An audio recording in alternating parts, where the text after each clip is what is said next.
Revenge with Karen. This is Revenge with Karen. Before we jump in, I'll just say this. Every day I'm reminded how unexpected people can be. Nice. All right, let's get into the story. I knew things were off when I found the receipt for $12,000 ergonomic consultation that took place at a gentleman's club in Vegas called the Velvet Gavel. You know, the kind of place where the consultants don't usually have CPAs, but they do have a remarkable talent for defying gravity on a chrome pole.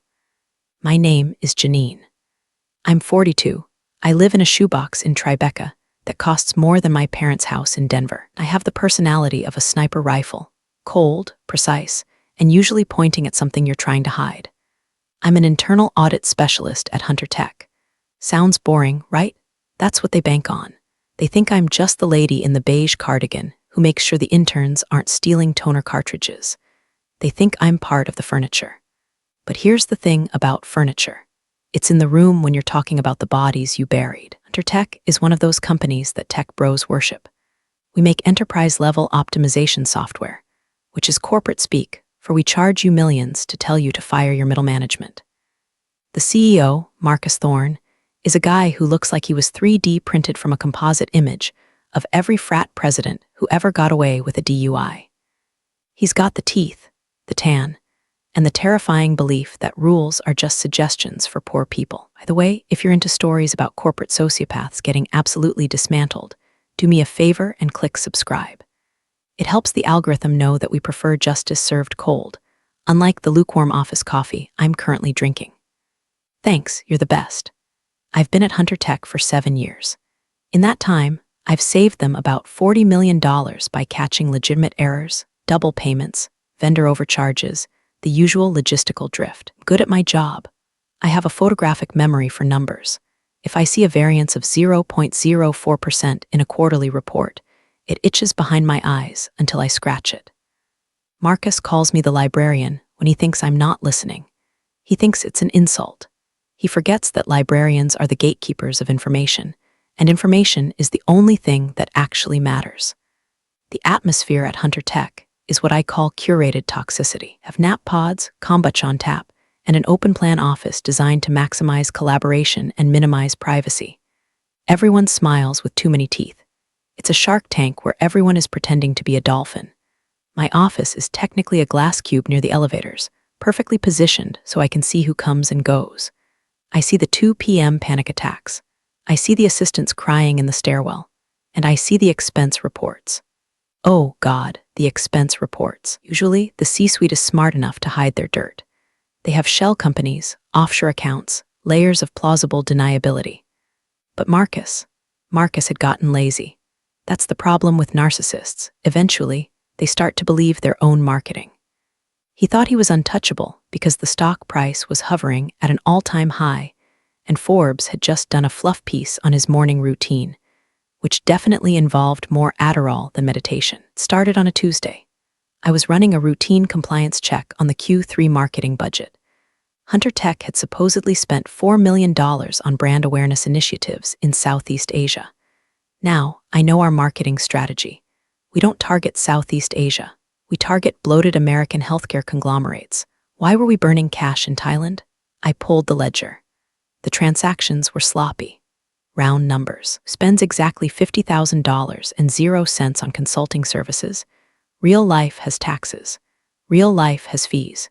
Real life has cents. Round numbers are the fingerprints of a liar who's in a hurry. I dug deeper. The vendor was a company called Apex Solutions, LLC. I ran a quick background check. Apex Solutions didn't have a website. They didn't have a LinkedIn presence. Their registered address was a P.O. box in a strip mall in Delaware that also housed a We Buy Gold store and a vape shop. I sat back in my Herman Miller chair and took a sip of my lukewarm water. My heart didn't race. My hands didn't shake. This is the part people don't understand about auditors. We don't get scared when we find a discrepancy. We get excited. It's like finding a loose thread on a cheap sweater. Just want to pull it and watch the whole thing unravel. I started cross-referencing Apex Solutions with Marcus's travel itinerary. Perfect match. Every time Marcus was scouting new markets, Apex Solutions sent an invoice. Bangkok, Macau, the Cayman Islands. It wasn't just consulting either. There were line items for logistical support that cost more than a Honda Civic. I printed everything. Not to the network printer, I'm not an amateur. Have a personal laser printer at home.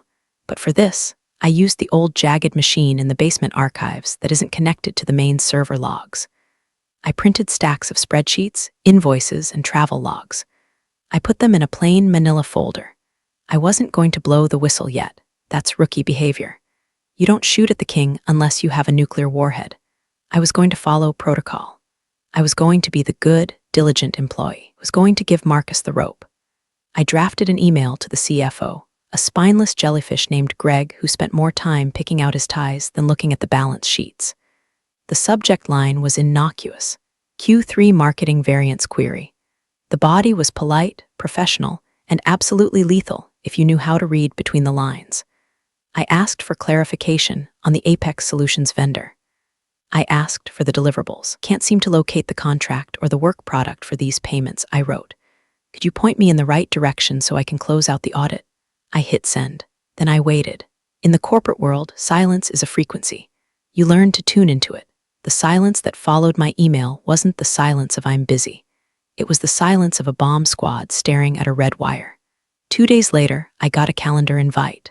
Not from Greg, from Marcus. Meeting Q3 review/comp discussion. Location, the penthouse office. Comp discussion, that's code for money. It was annual review season. I was due for a significant bump. I'd led the team that cleaned up the European acquisition mess.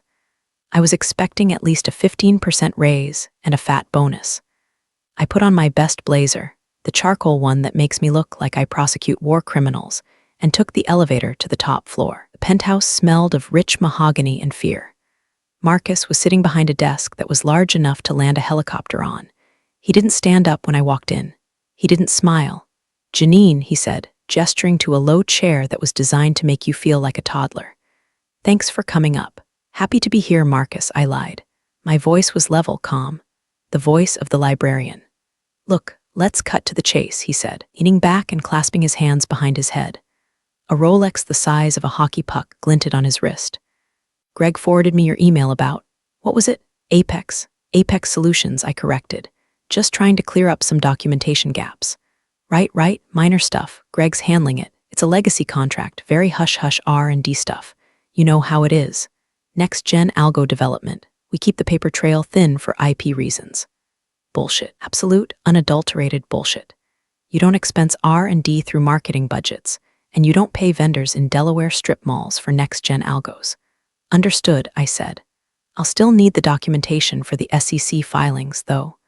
Sarbanes-Oxley is pretty strict about. He cut me off with a wave of his hand. Don't worry your pretty little head about the SEC, Janine. Legal has it covered. Pretty little head. Air in the room didn't change temperature, but I felt a glacier form in my chest. He just realized he made a mistake. He just didn't know it yet. Now, he said, shifting gears about your review. He picked up a single sheet of paper. He glanced at it, then tossed it across the desk toward me. It slid across the polished wood and stopped at my fingertips. We're having a tight year, Marcus said, his eyes dead flat. Capital expenditures, market volatility, usual headwinds. We're freezing all senior-level raises. No bonus this year, Janine, and frankly, I've been hearing some noise about your collaborative style. Some people feel you're a bit too focused on the weeds and missing the forest. I looked at the paper. 0% increase. Rating meets expectations. I looked back at him. He was smirking. It was a microscopic smirk, but I saw it. This wasn't about the budget.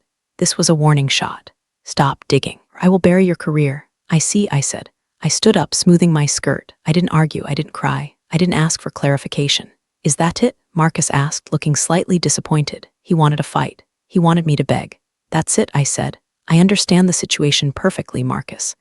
Thank you for the feedback on my collaborative style. I'll act on it immediately. Good, he said, turning back to his 3 monitors. Close the door on your way out. I walked out of the penthouse. I walked to the elevator. I pressed the button for the lobby, not my floor. I needed an espresso, and I needed 5 minutes of fresh air to process the fact that I was about to burn this entire building to the ground. He thought he had silenced me. He thought no raise was a leash.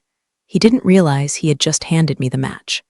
Tight budget, I whispered to myself as the elevator plummeted. I knew for a fact he had expensed a $4,000 bottle of cognac the night before. Game on, you cheap suit. There's a specific kind of rage that comes from being told you're incompetent by someone who can't convert a PDF. It's a cold, hard knot in the stomach that doesn't go away with deep breathing or yoga. Marcus hadn't just denied me a raise, he had insulted my professional existence. Missing the forest for the weeds. The audacity. Weeds are where the snakes live, Marcus, and I'm the gardener. I went back to my glass cube and did exactly what I said I would do. I acted on his feedback. I stopped doing my job. Well, I stopped doing the job he thought I was doing. I stopped nagging the marketing interns about receipts for bagels. I stopped correcting the sales team's mileage logs. I cleared my calendar. If Marcus wanted me to look at the forest, I was going to map the entire ecosystem. I started staying late. Not 5:30 p.m. late. I'm talking janitorial staff knows your coffee order late. The building changes at night. The hum of the servers gets louder. The lights dim to an energy-saving glow that makes the hallways look like the set of a horror movie set in a dystopian IKEA. I needed access to the raw data. The general ledger, GL, is the Bible of any company, but the GL Marcus let us see was the edited version. I needed the Apocrypha. I needed the raw SQL dumps from the procurement system before they were sanitized for the quarterly reports. Accessing that level of data requires authorization I technically didn't have anymore. But here's a funny thing about corporate IT security. It's usually designed to keep hackers out, not to keep trusted employees from looking sideways. I still had my super user status in the legacy ERP system because nobody ever bothers to update permissions on software from 2015. I logged in. The interface was clunky, gray text on a blue background, but it was beautiful. It was the truth. I started pulling threads. Apex Solutions was just the tip of the iceberg. I found a cluster of vendors with names that sounded like randomly generated sci-fi factions. Orion Logistics, Vanguard Holdings, Nebula Consulting. All of them paid in round numbers. All of them approved by Marcus or his CFO, Greg. But then I found something worse. It wasn't just embezzlement. That's pedestrian. Any greedy executive can buy a boat on the company dime. This was stock manipulation. HunterTech's stock price was driven by our proprietary AI growth, claimed to have developed a machine learning algorithm that could predict supply chain disruptions with 99% accuracy. That was the product. That was why our stock was trading at $200 a share. I looked at the R&D spend. The millions of dollars supposedly going to server farms and data scientists. It was being funneled into these shell companies.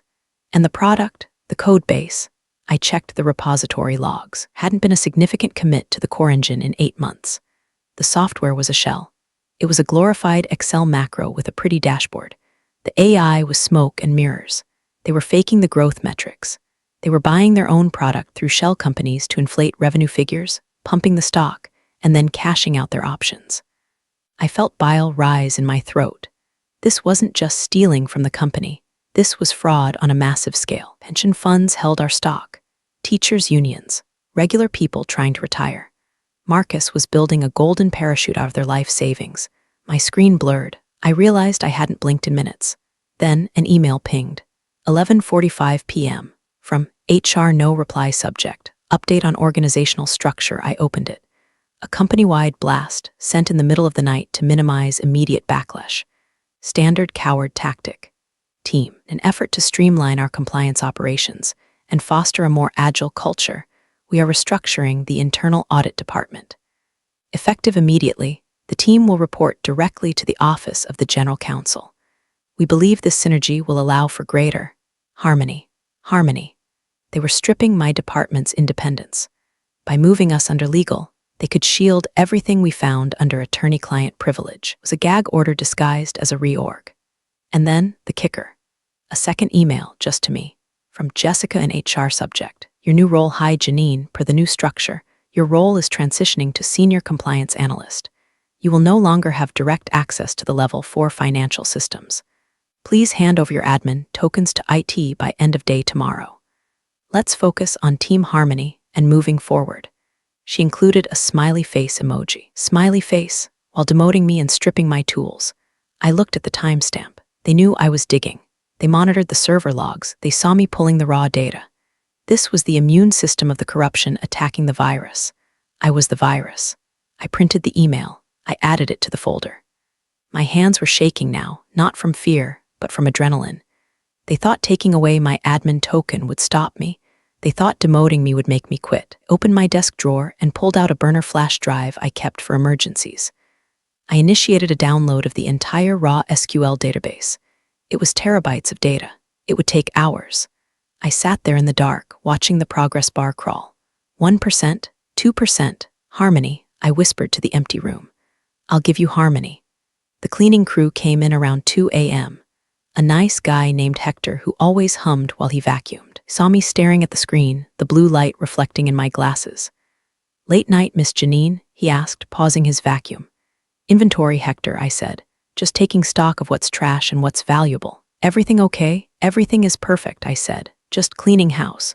The progress bar hit 100% just as the sun started to bleach the sky over the Hudson. I pulled the drive. I put it in my bra. Yes, it's a cliché. Try pickpocketing an angry woman in a blazer there. Good luck. I walked out of the building. The security guard, sleepy-eyed, nodded at me. "Have a good night, Janine." "It's morning, Earl," I said. Brand new day. I didn't go home.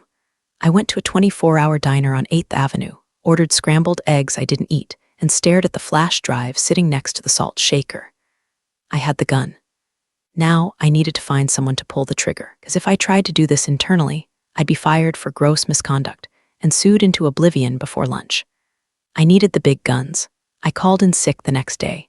I have nearly 6 months of unused sick leave because I'm the kind of idiot who works through the flu because quarter end waits for no virus. Well, today I was sick. Sick of them. My apartment became a war room. I pushed my dining table against the wall and covered it with printouts. I live in a minimalist space, lots of beige, lots of sharp angles. But now it looked like the inside of a conspiracy theorist's brain. Red marker, post-it notes, highlighters. I had to build the map. Data without context is just noise to a jury. I needed to tell a story. Chapter 1, the setup. Marcus creates shell companies. Chapter 2, the siphon. Money moves from Hunter Tech to shells for fake services. Chapter 3, the wash. Shells pay consultants. Marcus's personal debts, lifestyle. Chapter 4, the pump. Hunter Tech records fake revenue from other shells to inflate growth. It was a classic Ponzi structure wrapped in Silicon Valley buzzwords. I worked for 36 hours straight.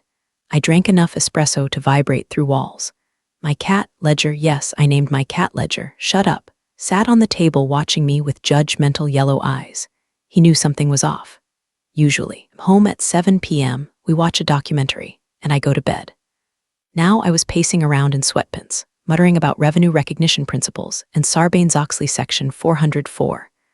I found the smoking gun in a buried subfolder of the leaked drive. It was an email chain between Marcus and the CFO, Greg. Subject, the gap from Greg Marcus. We're short on the Q3 projection by about $12M. If we miss, the stock tanks. Liquidity event is next month. What do we do? From Marcus, trigger the Orion contingency. Invoice the licensing fee for the Asian expansion. We can write it off next year. Just make the number hit. Trigger the Orion contingency. It sounded like a bad spy movie, but it was actually a felony. They were fabricating $12 million of revenue out of thin air to keep the stock price up so they could sell their personal shares. I stared at the screen. This wasn't just unethical. This was federal prison. This was Martha Stewart, but without the charm. My phone buzzed. A text from a number I didn't recognize. "Janine, we missed you at the transition meeting today. Legal needs your laptop for the update. Please bring it in by 9 a.m. tomorrow. Jessica, HR, they were getting nervous. They wanted the hardware. They wanted to wipe it." I typed back, "Flu, contagious. Will bring when fever breaks." I turned off my phone. I needed insurance. If I went to the SEC, it would take years.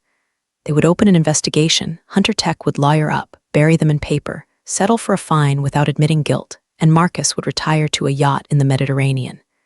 No, I didn't want a fine. I wanted handcuffs. I remembered a guy from my master's program at Columbia, David. He was brilliant, socially awkward, and had a weird obsession with forensic accounting. While the rest of us were trying to get jobs at the Big Four, David talked about joining the FBI. We all laughed. Who joins the FBI to do math? I dug through my old contacts, found an email address. D. Miller at ICFBI.gov. I drafted the message. Subject, coffee. Body, David. It's Janine from Colombia. I have a problem. It involves $40 million in fictitious revenue and a CEO who thinks he's God. I have the receipts. You still in the business of hunting? I hesitated. Once I sent this, there was no going back. I would be a whistleblower. I would be radioactive. No one hires the snitch. My career, the one I spent 20 years building, the late nights, the certifications, the climb, it would be over. I would be the woman who took down Hunter Tech. I looked at the no-raise email printout taped to my wall. Tight budget year. I hit send. 10 minutes later, a reply. Meet me at the diner on 34th and 8th. Tomorrow, 7 a.m. Bring everything. Don't bring your phone. I smiled. It was a cold, jagged smile. Ledger, I said to the cat, Daddy's going to jail. I spent the rest of the night scanning documents. I made 3 copies of the flash drive. One went into my safe. One went into a hollowed-out book on my shelf, a copy of Ethics in Business, ironically. The third was in my pocket. I took a shower. I scrubbed the stress sweat off. I washed my hair. I put on my armor, a navy blue suit, a crisp white shirt, no jewelry. I looked like I was going to a funeral. In a way, I was. I looked in the mirror. The woman staring back wasn't the internal audit specialist. She was the executioner. You wanted to restructure, Marcus? I whispered to the glass. Let's restructure. The diner smelled of bacon grease and stale coffee, the perfume of the morning commute. I sat in a booth at the back, facing the door. David walked in at 7:02 a.m. He looked exactly the same as he did in grad school, rumpled suit, tired eyes, carrying a briefcase that looked like it had survived a war zone. He sat down without shaking hands. You look like hell, Janine, he said affectionately. I feel like a spreadsheet that's been corrupted, I replied. I slid the flash drive across the table. This isn't a smoke signal, David. It's the whole fire. Ordered a black coffee. While the waitress poured, he plugged the drive into a ruggedized tablet he pulled from his bag. He scrolled. His eyebrows, usually flat lines of indifference, started to climb. Jesus, he muttered. They didn't even try to hide the IP routing on the shell accounts. Marcus thinks he's smarter than the machine, I said. He thinks because he pays off the auditors, the math changes. But the math never changes. David looked up. This is actionable. It's messy. You have wire fraud, securities fraud, conspiracy. But if we move now, they'll shred everything. We need them to confess. We need them to commit the act while we're watching. They're doing it every day, I said, but the big one is coming. The quarterly investor call is next week. They're going to announce the Orion revenue. That's the lie that bumps the stock for their sell-off. Next week, David tapped the table. That's fast. We need a warrant. We need to build a team. You need to go back in. My stomach dropped. Go back. They locked me out. They know I know. You have to play dumb, David said. You have to go in there, hand over your laptop, and act like you're defeated. Make them think they won. If they think you're a threat, they'll delay the call or destroy the servers. We need them arrogant. We need them to feel safe. I have to apologize to him. The thought made me want to vomit. You have to survive him, David said. You do it? I thought about Marcus's face. The smirk. I can do it, I said. I'm a professional. I walked into Hunter Tech at 10 a.m. My badge still worked, which was a surprise. I went straight to HR. Jessica was there, looking perky and terrified. Janine, you're back, feeling better? Much, I said, putting my laptop on her desk. Here's the hardware. Sorry about the delay. Fever dreams, you know. Oh, totally, she said, grabbing the laptop like it was a live grenade. So, the general counsel, Mr. Sterling, wants to see you. Now, of course he does. I walked to Sterling's office. He was a slippery man with slick back hair and a suit that cost more than my education. He didn't offer me a seat. Janine, he said, standing by the window. We've had some concerning reports about your data access patterns prior to your illness. I was being thorough, I said, keeping my voice small. I just wanted to make sure everything was reconciled before the reorg. It's not your job to reconcile anymore, Sterling snapped. He turned to face me. Here is the situation. You are being placed on administrative leave pending an investigation into data mishandling. You will sign this NDA reaffirming your commitment to company confidentiality. If you speak to anyone, press, competitors, former colleagues, about internal matters, we'll sue you for breach of contract, theft of trade secrets, and defamation. We will take your apartment, your savings, and your future. Do you understand? He slid a document across the desk. It was thick. I understand, I said. Sign it. I picked up the pen. My hand didn't shake. I signed my name, Janine A. Miller. It didn't matter. A contract signed to cover up a felony is void ab initio. David taught me that. But Sterling didn't know I knew that. Good Good, Sterling said, snatching the paper back. Now, get out. Your personal effects will be mailed to you. I walked out. As I passed the bullpen, the large screens on the wall flickered to life. It was a company-wide Zoom broadcast. Marcus's face filled the monitors. Team, Marcus beamed. Great news. We're heading into the investor call with record momentum. I want to thank everyone for their hard work. And a special shout out to the compliance team for streamlining our processes. He was gloating. He was taking a victory lap on my grave. I saw my former team members watching the screen, their faces blank. They knew they were scared. I walked to the elevator. My phone buzzed. A text from David. We're in. The wire is hot. Keep your head down. I stepped into the elevator. The doors closed, shutting out Marcus's voice. I wasn't defeated. I was a Trojan horse. And I had just opened the gates. Next 3 days were a masterclass in psychological warfare. Hunter Tech didn't just fire you, they haunted you. I noticed the black SUV parked across the street from my apartment building on Wednesday. Tinted windows, engine idling. It never moved. Every time I went to the window, it was there. A silent metal sentinel reminding me, we see you. My email accounts, the personal ones, started acting weird. Password reset requests I didn't initiate. Two-factor authentication codes pinging my phone at 3 a.m. They were trying to hack me. They wanted to know if I had leaked anything. I didn't panic. Panic is inefficient. I went to the library to check my email. I used burner phones. I drank tea. David and I met in passing at the Union Square Farmers Market. No tables, no prolonged conversation. Just two people buying overpriced kale. They're spooked, he muttered, examining a bunch of radishes, seeing encrypted chatter on their internal channels. Shredders are running overtime. Did they cancel the call? I asked, looking at a jar of artisanal honey. No, greed is a powerful drug. Marcus needs the stock bump to cover a margin call on his personal loans. He's going through with it. Monday morning, 9 a.m. Are you ready? The warrant is signed. We have a team. We're going to hit them midstream. It's going to be theatrical. The U.S. attorney wants a headline. Good, I said, make sure the cameras are rolling. Janine, David paused. If this goes sideways, if they find out it was you before Monday, they won't, I said. They think I'm broken. They think I'm sitting at home crying over my 401k. I bought the honey. He bought the radishes. We parted ways. That night, I got an email on my personal account. It bypassed the spam filter. Sender, unknown subject, friendly advice body. New York is a dangerous city. Accidents happen. Be careful crossing the street. Enjoy your retirement. Attached was a photo. It was a picture of me taken that morning walking out of the library. My breath hitched. They were following me on foot. I closed the laptop. I walked to my door and engaged all 3 locks. I wedged a chair under the handle. I wasn't scared for my life. Marcus was a thief, not a hitman. Violence brings too much heat.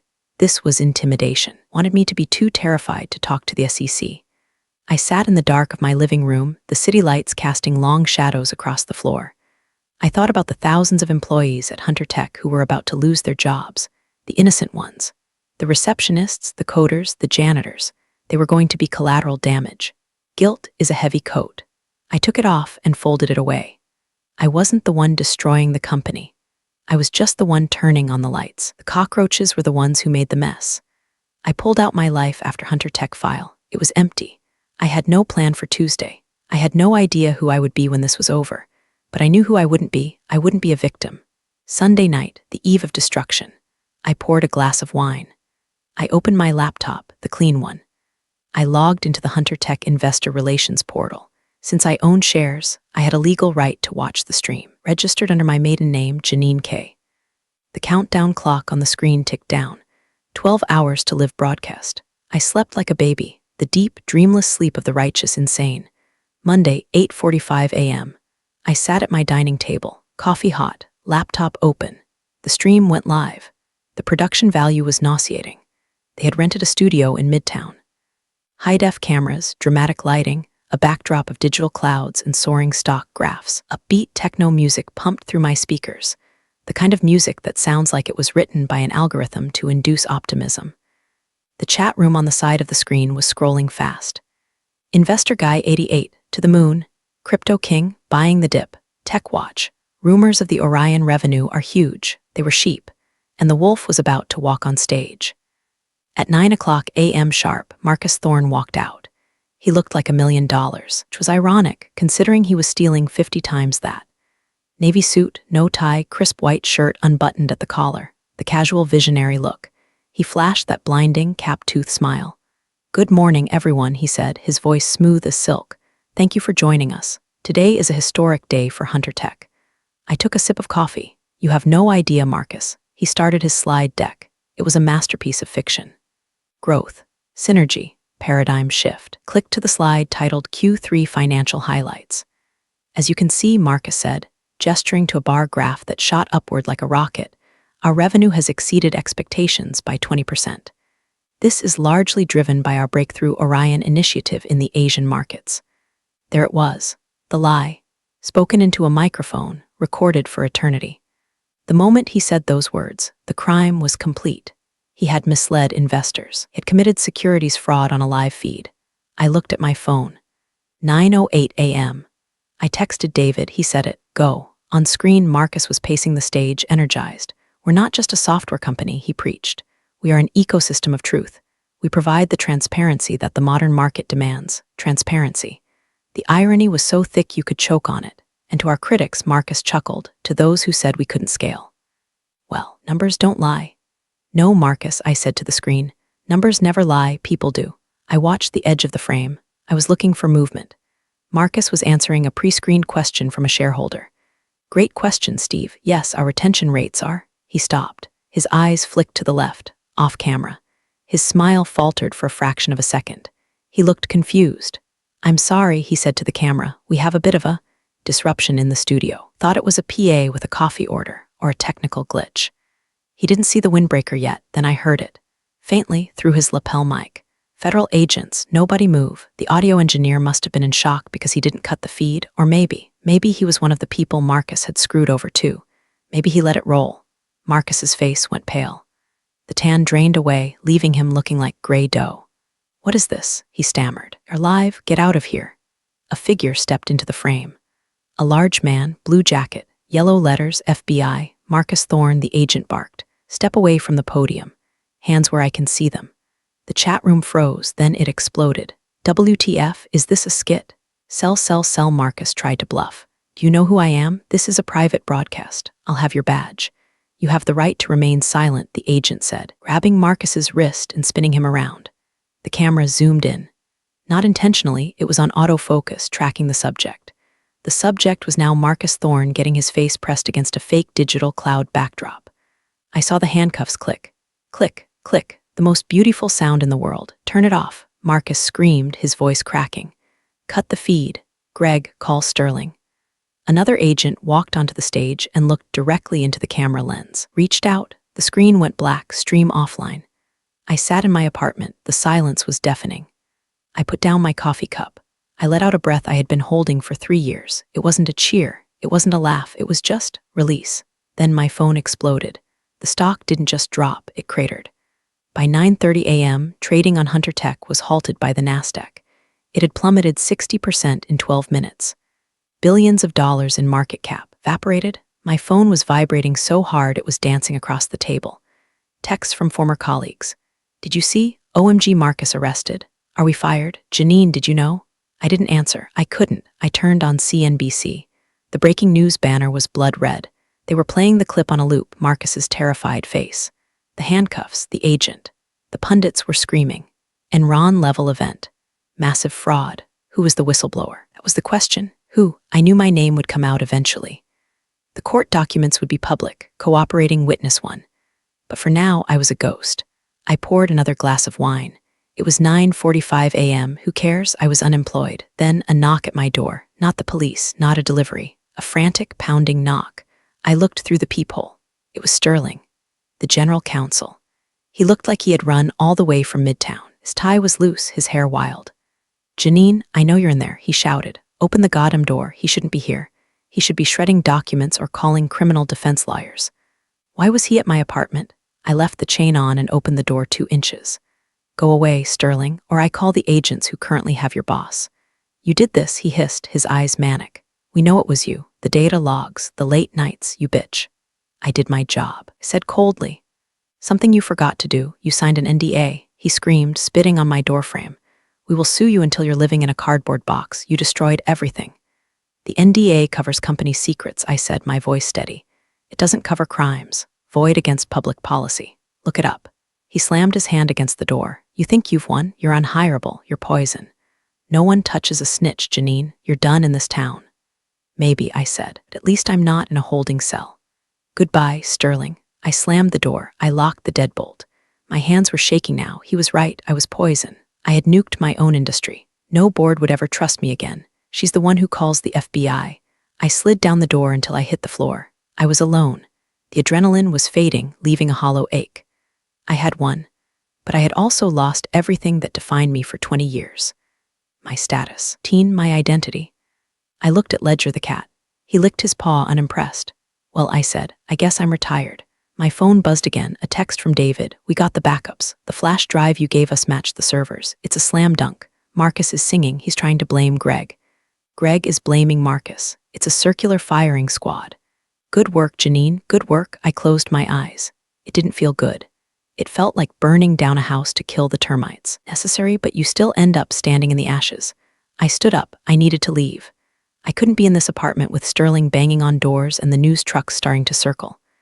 I put on a baseball cap and sunglasses. I grabbed my bag. I slipped out the back service entrance. New York City was moving as usual, taxis honking, tourists walking slow. Nobody cared about Hunter Tech. To them, it was just another headline. I walked. I just walked. Ended up in Battery Park, staring at the Statue of Liberty. A cliché, sure, but sometimes you need a big green lady holding a torch to remind you that liberty actually costs something. My phone rang. An unknown number. I answered it. This is Janine. Miss Miller, this is Sarah Koenig from the New York Times. The press had found my number. It begins. I have no comment, I said. Miss Miller, we have sources confirming you are the internal auditor who flagged the irregularities. Have the email regarding your denied raise. Is it true this started because they froze your salary? I laughed. A dry, harsh bark of a laugh. Is that the narrative? The disgruntled employee? It's a compelling angle, the reporter said. The woman who brought down $1 billion giant over a cost of living adjustment. It wasn't about the money, I said. It was about the insult. They thought I was stupid. They thought I wouldn't notice. Can I quote you on that? I paused. I want to be the no-raise lady? No, I wanted to be the truth lady. You can quote this, I said. The raise was just the trigger. The gun was loaded a long time ago. Hunter Tech was a lie wrapped in a slide deck. I just clicked end show. I hung up. I pulled the battery out of my burner phone and tossed it into a trash can. I walked back uptown. I passed an electronics store. The TVs in the window were showing the fallout. Hunter Tech CEO denied bail. SEC launches full probe. Employees locked out of HQ. I felt a pang of sadness for the employees. I really did. But then I remembered the culture at Hunter Tech. The arrogance, the complicity. How many VPs knew? How many managers signed those invoices? It wasn't just Marcus. It was a village of people willing to look the other way for bonus. I had burned the village. I stopped at a bodega and bought a pack of gum. Guy behind the counter was watching the news on a small TV. Crazy, right? He said, pointing at Marcus's mugshot. Guy had everything. Why steal? Because it's never enough, I said. You look familiar, he said, squinting at me. You work there? Used to, I said. I was the janitor. Janitor, yeah. I took out the trash. I walked out. The sun was setting. The city looked beautiful, gold and steel. I realized something strange. My shoulders, usually up around my ears, relaxed. The chronic tension headache I'd had for 7 years was gone. I was unemployed. I was likely blacklisted. I was about to be deposed by the DOJ for the next 6 months, but I was free. I had faced the monster. I had looked him in the eye when he tried to erase me, and I had erased him instead. The search was over. The find was done. Now, all that was left was the change. I wasn't Janine the auditor anymore. I was Janine the... Well, I didn't know yet. But I had time to figure it out. 3 months later, the Hunter Tech liquidation is still ongoing. It's a mess. The lawyers are feasting on the carcass like vultures. Marcus is in federal holding, trading his tailored suits for an orange jumpsuit. He pled guilty last week to avoid a 20-year sentence. He got 8. He'll be out in 4 for good behavior, probably. But his reputation, dead. His assets, seized. His ego, shattered.